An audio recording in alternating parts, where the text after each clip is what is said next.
За сайн бацгаана хүүхдүүдээ математикийн хичээл нь эхлэх гэж байна. Өнөөдрийн хичээл дэвтэр ном, үзэг, бал харандаа хэрэгтэй шүү хүүхдүүдээ. За өнөөдрийн бидний хичээлийн сэдэв маань ижил хуваартай, холимог бутархай, нэмэх, хасах үйлийг хийж сурах юм аа.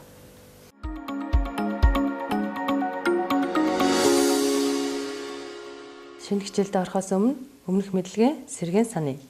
Зургийг сайн ажиглаарай хүүхдүүдээ. Зурагт 2 бүхэл 1 метрийг 5 тэнцүү хэсэгт туугаад 3-ыг нь тэмдэглэсэн байна.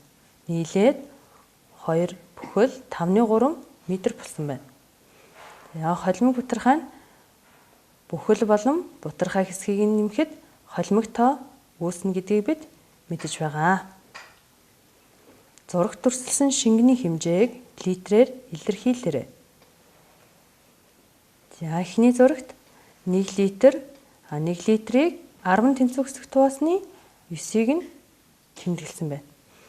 1 бүхэл 19 литр.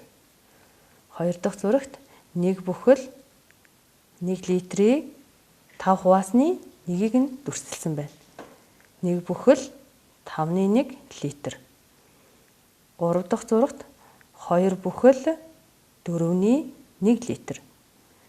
За эдгээр холимог бутархайнаас нэг тохиолдлын тоон шулуун тэмдэглэе. 1 бүхэл 5.1. Дээрх бутархайнуудыг засагдах бутархай болгон бичиж үзье. 1 бүхэл 19 засагдах бутархай болохоор 10.19 болж байгаа юм байна. За 1 бүхэл нь 10.10 10.10 дээр 10.9-ийг нэмээд 10.19 болсон юм байна. За дараагийнх нь засагдах бутархай болговол 5.6 болж байна. 5.5 дээр 5.1-ийг нэмээд 5.6 болсон байна.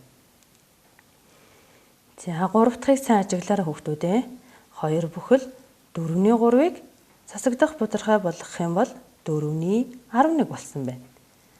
2 бүхэл нь 4.4 дээр 4.4-ийг нэмээд дахин 4.3-ыг нэмэхэд 4.11 болж байгаа юм байна.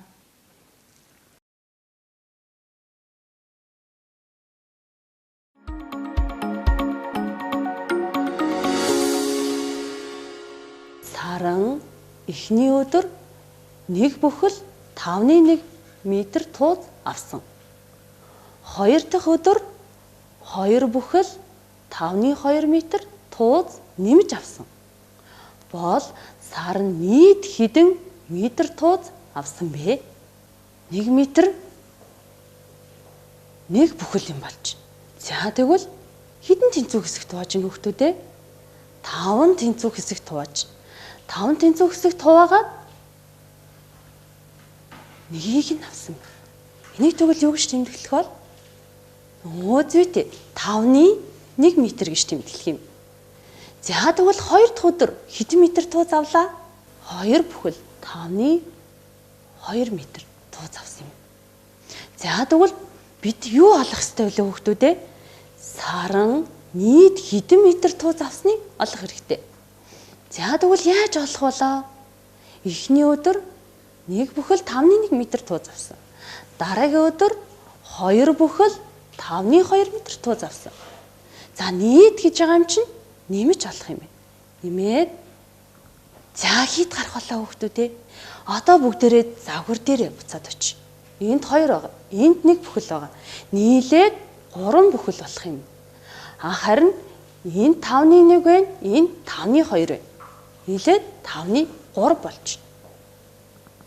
За тэгвэл нийт 3 бүхэл 5.3 метр тууз авсан юм байна. За тэгвэл бүгдээрээ сайн ажиглая да хүүхдүүдээ. Энд яагаад 3 гарч вэ?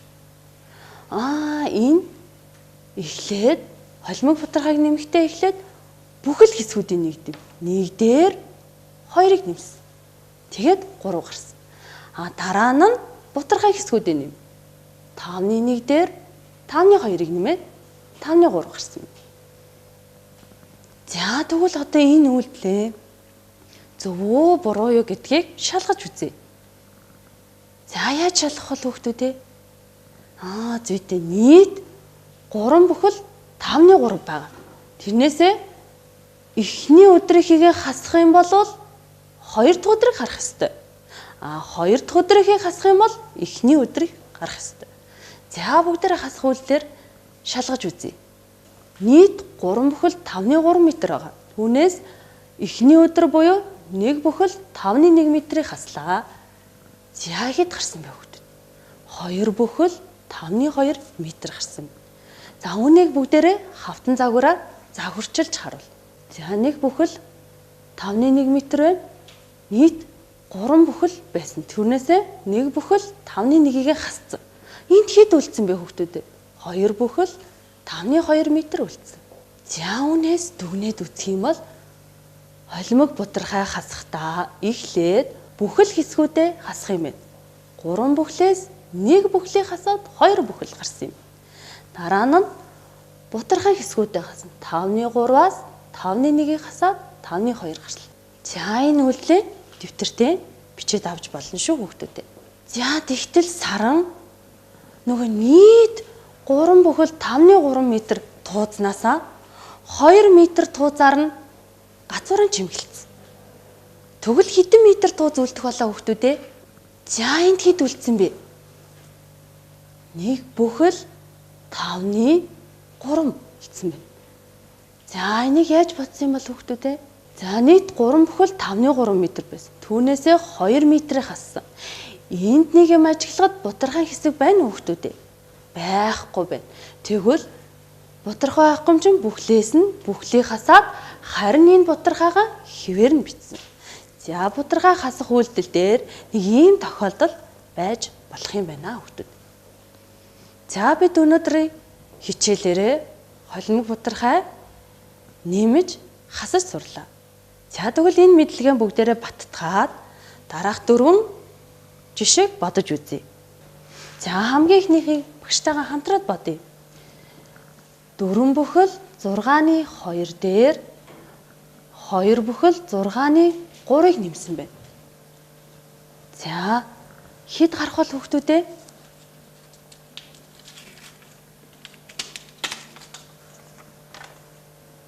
6 бүхэл 6-ны 5 гарсан байна. За яагаад 6 бүхэл 6-ны 5 гарсан бэ хүүхдүүд? За тэгвэл энэ дээр нэг зүйл ажиглаараа хүүхдүүдээ багш нь өнгөөр ялгасан байна. Бүхэл хэсгийг нь ногоо өнгө. Бүхэл дээр нь бүхлийг нэм. Харин хуваар нь хэвээрээ байх учраас хар өнгөөр ялгасан. Хүртүр дээр хүртүрийг нь нэмээд 5 гарна. Тэгэхээр бид нар нэмж хасах үйлдэл хийхдээ үнийг сайн анхаарах юм байна. Хуваар нь хэвээрээ хүртүр дээр нь хүртүрийг нь нэмээд. За дараагийн бодлого бодъё. 9 бүхэл 7-ны 5-аас 5 бүхэл 7-ны 2-ыг хассан байна. За хэд гарсан бэ хүүхдүүдээ? 4 бүхэл 7-ны 3 гарсан байна. За тэгвэл мөн ялгаагүй бид нар хуваараас хасахгүй байх нь. Харин хүртүрээс нь хүртүрийг нь хасах юм байна. Гэдгийг маш сайн анхаарах юм байна. За дараагийн бодлогоо бодъё. 5 бүхэл 3-ны 2-оос 4 бүхэл 3-ны 2-ыг хассан байна. За энэ хэд гарсан бол хүүхдүүдээ?